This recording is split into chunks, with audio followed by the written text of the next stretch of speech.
Leo hatimaye siku imefika ile mechi ambayo wadau wa mpira walikuwa naisubiria kati ya Al Ahly na Yanga ni leo majira ya saa 1 kamili jioni.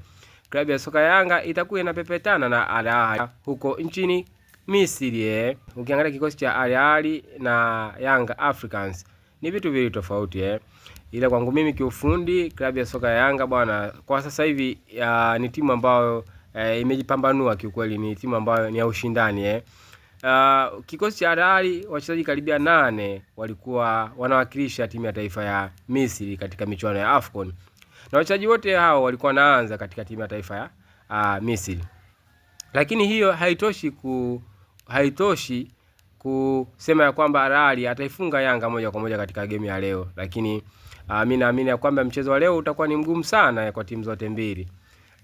Kwa upande wa Yanga ukiangalia sajili ambazo wamezifanya katika dirisha dogo hili, wamemuingiza striker huyu Depu, amesajiliwa striker Depu katika eneo la ushambuliaji pale, wamesajili Damaro Kamara katika eneo la kiungo midfield namba 6.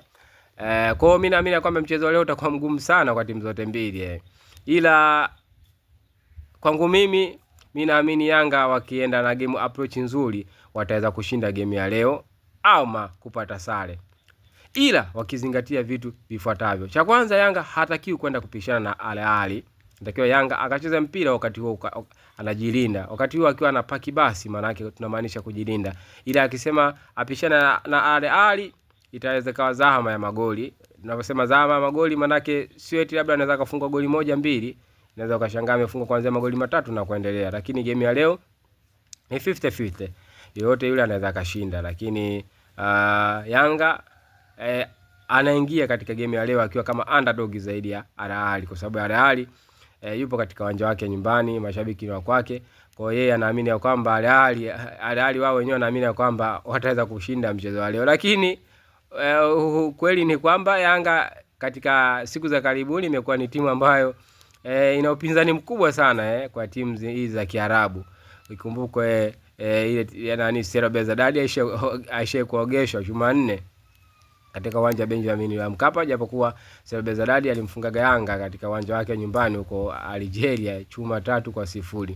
Kwa hiyo sasa leo kocha wa Yanga akiingia na mfumo wa kudefense wakati huo akipiga counter attack, inaweza ikawa ni faida kubwa sana kwa klabu ya soka ya Yanga, kwa sababu Yanga akipata sare mbele ya Al Ahly kwenye uwanja wake nyumbani itamsaidia sana Yanga, kwa sababu atakuwa amefikisha alama 5. Wakati huo atakuja kucheza katika uwanja wa Amani Zanzibar. Kwa Yanga akimfunga Al Ahly katika uwanja wa Amani atakuwa amefikisha pointi 7. Ama basi akapata sare atakuwa amefikisha alama 6. Kwa game ya mwisho ndio itakayoamua ya Yanga na GS Kabiri kuwa Yanga anaenda katika hatua ya robo finali ama anabaki.